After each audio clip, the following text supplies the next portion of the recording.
Bismillahirrahmanirrahim. Assalamualaikum warahmatullahi wabarakatuh.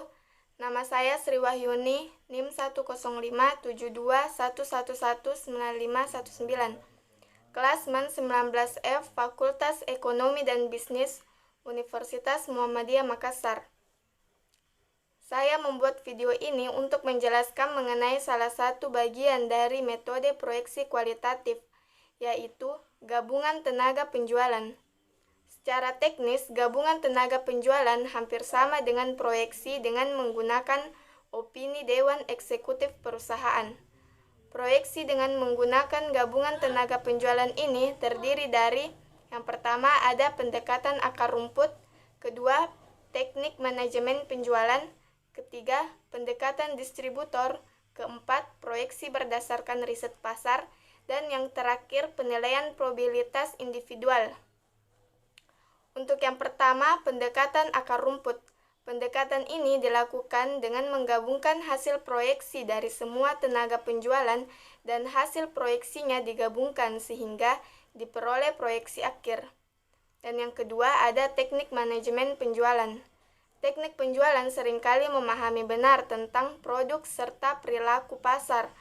Hanya mereka seringkali memiliki pengetahuan terbatas tentang hal-hal makro.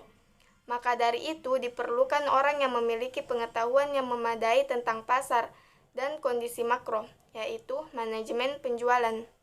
Dalam proses pembuatan proyeksi ini, beberapa manajemen penjualan akan duduk bersama untuk merumuskan proyeksi penjualan dengan mempertimbangkan beberapa aspek yang akan mempengaruhi penjualan di masa yang akan datang. Yang ketiga ada pendekatan distributor. Biasanya ada perusahaan yang tidak memasarkan sendiri produknya, tetapi melalui distributor independen, sehingga mereka tidak memiliki kontak langsung dengan konsumen akhir.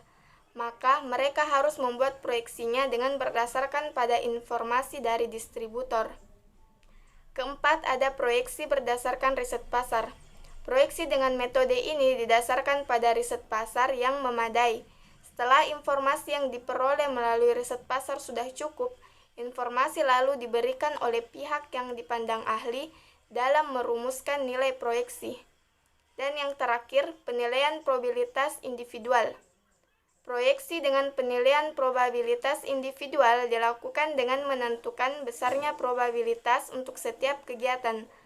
Dalam hal ini, yang menentukan besarnya probabilitas untuk masing-masing kegiatan adalah para individu yang dipandang memiliki pengetahuan yang memadai atas kegiatan yang akan dilakukan. Contoh salah satu studi kasus pada perusahaan rokok PT Jitoe Indonesia Tobacco Choy. Perusahaan ini menggunakan pendekatan distributor di mana proses pemasaran produknya dilakukan melalui distributor dan tidak memasarkannya secara langsung. Jadi, jika perusahaan ingin membuat proyeksi, maka harus menggunakan informasi dari distributor selaku orang yang memiliki kontak langsung dengan konsumen. PT Jitoe Indonesia Tobacco Choy juga menggunakan pendekatan akar rumput, yaitu pada bagian penjualan memiliki tanggung jawab langsung dengan kepala direksi mengenai data-data atau penyusunan pesanan dari masing-masing kantor perwakilan atau dari agen masing-masing daerah pemasaran, dengan menginput data hasil penjualan dari toko-toko, kemudian disatukan dan membuat nilai rata-ratanya untuk mendapatkan gambaran mengenai kondisi penjualan produk perusahaan, apakah mengalami kemajuan atau sebaliknya.